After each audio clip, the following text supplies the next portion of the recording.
Hey guys, week 3, day 3, and this reading passage goes from page 275 clear to page 284. And it's called Memories, Good and Bad, and it's by ReadWorks. Here we go. A person can have many memories. You may think back to some of those memories often. As you get older, some of these memories change. You might remember things a bit different than how they actually happened. In other cases, the memories might stay the same, but you might not be able to remember them easily. You may enjoy thinking about some memories, and other memories you may wish you could never remember. A sensory input can help bring back certain memories. A sensory input is information your brain receives when you see, smell, touch, taste, or hear something. The writer Marcel Proust started to suddenly remember a lot of his childhood after eating a French cookie. He wrote a very long book about all these memories that came back to him. This famous example shows that sensory input can bring back memories that have long been forgotten. We can think of some memories on purpose. For example, let's say you wanted to picture your mother's face. You'll probably be able to remember the details of her face. But other memories come back to us automatically, without us trying to remember them. The reason why has to do with how our brains work. Scientists have figured out that one part of our brain makes and stores memories. This part is closely connected to the other part of the brain that controls and understands our senses. So both parts of the brain may react when your senses send information to your brain. The senses you have are a way for your brain to keep track of what's going on around you. When you see, smell, touch, taste, and hear something, your brain receives information about this thing. The sense you used will send a signal to your brain telling the information it just received. For example, when you eat a cookie, the sense receptors on your tongue send a message to your brain telling it how the cookie tastes. Nerve cells send the messages to your brain. And when the brain receives these signals, it figures out what they mean. It then controls how the body reacts to whatever it sensed. When the brain receives a message, it can react in a number of ways. Often the message will cause the body to immediately behave a certain way, or it may cause memories to come back. All this may happen without you thinking about it and making a decision. Let's say you're walking around barefoot and you step on something sharp. You probably wouldn't stop to decide whether you should lift your foot away from the sharp thing you just stepped on. You might immediately just lift your foot. Your brain receives the pain signal, making you lift your foot without you having to think about it. Not all behaviors your brain tells you to do are the best choices. Let's think about another example. Imagine you're walking in the woods and you see a bear. Your brain receives the image of the bear you see. Your brain may start making chemicals. These chemicals can affect your mood and the way you act.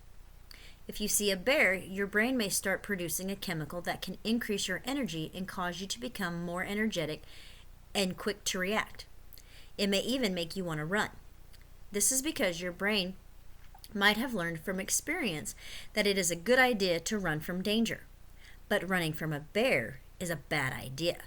Instead, experts say you should slowly back away from the bear. If you run, the bear is more likely to run after you. So if you ever see a bear in the woods, remember the right thing to do. Don't run. The way the brain reacts to sensory input has a lot to do with how it has learned to react in the past.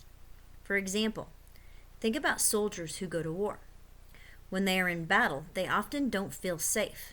They may believe they could be attacked at any time. Soldiers are taught to be ready to immediately react to any sign of danger. If they're slow to react, they can get hurt. Good soldiers often learn to quickly react to some dangers without even thinking.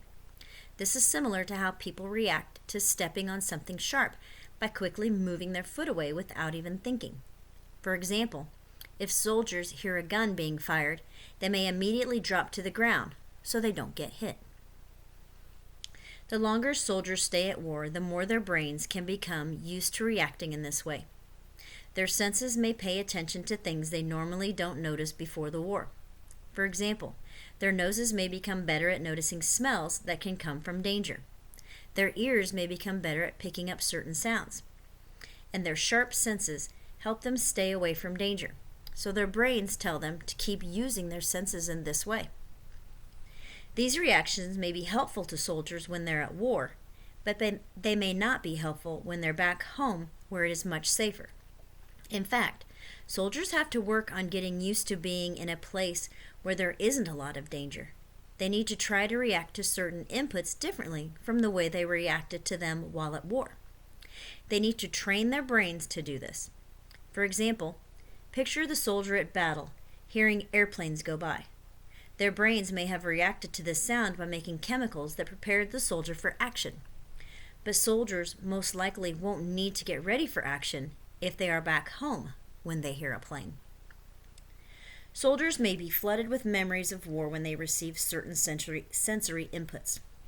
Some of these memories are good. Others may be very upsetting. A movie called Saving Private Ryan had scenes of a very important battle fought during World War II. In the battle, many soldiers were killed. Many former soldiers who fought in this war became very upset when they watched the battle scenes in the movie. Part of the reason why was that the movie reminded them of what they saw and heard when they were at war. Some of these memories were very painful. Sometimes memories that come back to us can help us heal from very tough experiences. Every year, many soldiers who have fought in war visit the Vietnam Veterans Memorial. The memorial is a long wall. On the wall are the names of the United States soldiers who died in the Vietnam War. Soldiers visit the wall for many reasons. Visiting the wall almost always brings back emotional memories.